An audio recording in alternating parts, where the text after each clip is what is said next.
नमस्कार मित्रांनो, स्वागत आहे तुमचं माझ्या यूट्यूब चॅनलवरती ज्याचं नाव आहे मास्टरटेक कोडिंग। या व्हिडिओमध्ये आपण बघणार आहे की सी प्रोग्रामिंगचं एक्झिक्युशन फ्लो कशा पद्धतीने होतं। बघा, आपण जो काही कोड लिहितो सीचा तो कुठल्या लँग्वेजमध्ये लिहितोय? इंग्लिश लँग्वेजमध्ये लिहितोय। मग इंग्लिश लँग्वेज कॉम्प्युटरला काय हो समजत नाही, कारण का हो की कॉम्प्युटरला एकच लँग्वेज समजतो, ती म्हणजेच का बायनरी लँग्वेज, त्यालाच आपण काय म्हणतोय मशीन लँग्वेज। मग बायनरी लँग्वेज कसली असतं की 0 आणि 1। मग आपण जो इंग्लिश लँग्वेजमध्ये कोड लिहिलेला आहे तो कोड आपल्याला काय करावा लागतो? बायनरी लँग्वेज किंवा मशीन लँग्वेजमध्ये आपल्याला काय करावा लागतो? कन्वर्ट करावा लागतो। मग ते कन्वर्ट करण्यासाठी काही स्टेप्स आहेत, मग ते स्टेप्स आपल्याला काय हो या व्हिडिओमध्ये बघायचे आहेत। मग आता पहिला काय हो की तुम्हाला कोड लिहावा लागणार आहे। फर्स्ट स्टेप काय हो? तुमचा कोड। मग आता आपण सी मध्ये जो काय कोड लिहितो काय हो? Hash include stdio.h, okay. Int main लिहा किंवा वाइड मेन लिहा, दोन्ही चालतो। नंतर काय हो, आपण एक मेसेज प्रिंट करणार आहे। Suppose for example printf hello world and return 0। मग पहिलं स्टेप तर आपण काय केलं? पूर्ण केलेलं आहे, कंप्लीट केलेलं आहे। पहिलं काय, आपल्याला आपला प्रोग्राम पाहिजे जो आपण इंग्लिश लँग्वेजमध्ये लिहितो।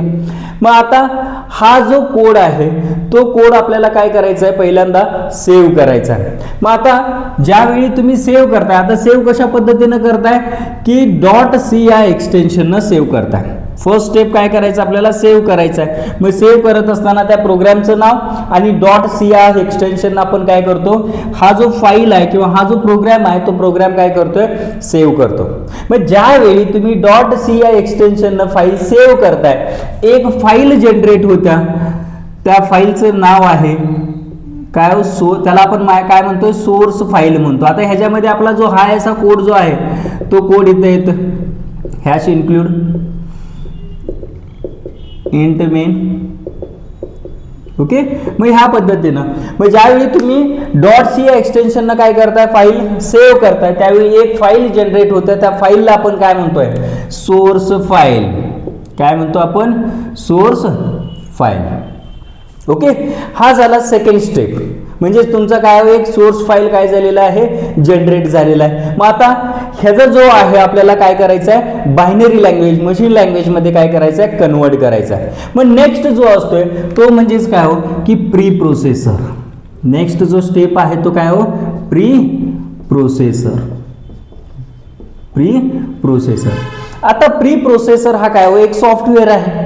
मग प्री प्रोसेसर काय करतोय की हे जे काय हॅश इन्क्लूड वाले जे स्टेटमेंट आहेत ना, ते स्टेटमेंटचं जे काय कोड आहे तो कोड आपल्या प्रोग्राममध्ये काय करून घेतोय? इन्क्लूड करून घेतो। म्हणजेच काय, जो सोर्स फाईल आहे त्या सोर्स फाईलमधले जे हॅश इन्क्लूड वाले जे स्टेटमेंट असतील त्या स्टेटमेंटचा कोड काय करतो? म्हणजे ते स्टेटमेंट रिमूव्ह करून त्या ठिकाणी त्यांचा जो काही कोड आहे तो कोड आपल्या प्रोग्राममध्ये काय करतोय? इन्क्लूड करून घेतोय। कोण?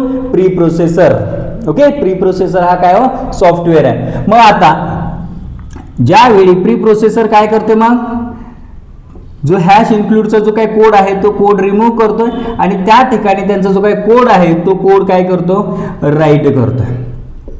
मग ज्यावेळी प्री प्रोसेसर होतोय त्यावेळी अशा पद्धतीने एक फाईल काय होतो? जनरेट होतो।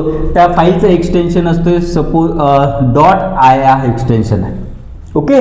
मग आता ही लँग्वेज कॉम्प्युटरला समजत नाहीये, मग आता आपल्याला काय करायचं आहे? बायनरी लँग्वेजमध्ये काय करायचं आहे? कन्वर्ट करायचं आहे। मशीन लँग्वेजमध्ये काय करायचं आहे? कन्वर्ट करायचं आहे। मग ते कन्वर्ट करण्यासाठी आपण कशाचा यूज करतोय? तर कंपायलरचा यूज करतो। कशाचा यूज करतोय? कंपायलर। मग आता कंपायलर काय आहे बघा, सिंपल वर्डमध्ये सांगतो। कंपायलर हा एक सॉफ्टवेअर आहे, तो काय काम करतोय की जो तुम्ही सीचा जो कोड लिहिलेला आहे त्या कोडमध्ये काही सिंटॅक्स एरर आलेले आहेत का तो चेक करतो। हा एक काम झाला त्याचं काम, ओके। दुसरं काम काय की हा जो कोड आहे त्या कोडचं कन्व्हर्जन कशामध्ये करतोय? बायनरी लँग्वेजमध्ये करतो। बायनरी लँग्वेजमध्ये करतो, ओके, मग कंपायलरचे दोन काम आहेत. काय हो, एक तर तुम्ही जो प्रोग्राम लिहिलेला आहे त्या प्रोग्राम मध्ये जो काही सिंटॅक्स एरर आलेला असेल तो सिंटॅक्स एरर फाइंड आउट करणे. आणखी काय काम करतोय की हा जो कोड आहे, जो आपल्या इंग्लिश लँग्वेज मधला जो कोड आहे त्याचं कन्व्हर्जन कशामध्ये करतोय, बायनरी लँग्वेज मध्ये करतो. आणि बायनरी लँग्वेज मध्ये कन्वर्ट करून म्हणजेच काय, बायनरी लँग्वेज मध्ये कन्वर्ट करतोय म्हणजेच काय, एक ऑब्जेक्ट फाईल मध्ये काय करतोय, कन्वर्ट करतोय. म्हणजे .obj फाईल किंवा .o या एक्सटेन्शन सुद्धा असतो. म्हणजेच काय, कंपायलर काय करतोय, आपला जो इंग्लिश लँग्वेजचा कोड आहे त्या कोडचा कन्व्हर्जन कशामध्ये करतोय, ऑब्जेक्ट फाईल मध्ये करतो. मग आता हे जे ऑब्जेक्ट फाईल आहे ते ऑब्जेक्ट फाईल काय करणार आहे, कॉम्प्युटर एक्झिक्यूट करणार आहे. म्हणजे ऑपरेटिंग सिस्टम काय करतोय, एक्झिक्यूट करत असतात.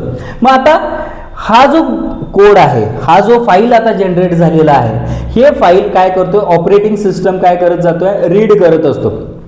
मग ऑपरेटिंग सिस्टम ज्यावेळी रीड करत असतोय त्यावेळी ह्यामधले काही वर्ड्स त्याला समजत नाहीयेत. मग हे जे ते वर्ड जे काय आहेत ऑपरेटिंग सिस्टमला समजत नाहीयेत. मग ऑपरेटिंग सिस्टम काय करतोय, लायब्ररी फाईल्स मध्ये बघतो. काही असे लायब्ररी फाईल्स असतात, त्या लायब्ररी फाईल्स मध्ये जे काही वर्ड समजत नाही त्या वर्डचं मिनिंग त्या लायब्ररी फाईल्स मध्ये असतो. मग ते लायब्ररी फाईल्स आणि हे जे ऑब्जेक्ट फाईल आहे, हे ऑब्जेक्ट फाईल आपल्याला काय करून ठेवावं लागतो, लिंक करून ठेवावा लागतो. त्यासाठी एक लिंकर नावाचा सॉफ्टवेअर आहे, तो काय करतो, लिंक करतो आणि एक फाईल जनरेट करतो. त्या फाईलला आपण काय म्हणतो, .exe फाईल. .exe फाईल म्हणजेच काय, .एक्झिक्युटेबल फाईल काय करतोय, जनरेट करतो.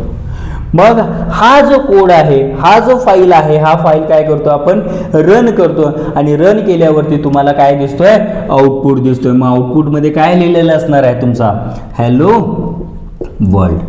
ह्या पद्धतीनं काय, जो सी चा कोड आहे, तो सी चा एक्झिक्युशन फ्लो आहे, ह्या पद्धतीनं जातो. क्लिअर झालं? ओके, बघा हे व्हिडिओ इथं संपलेला आहे.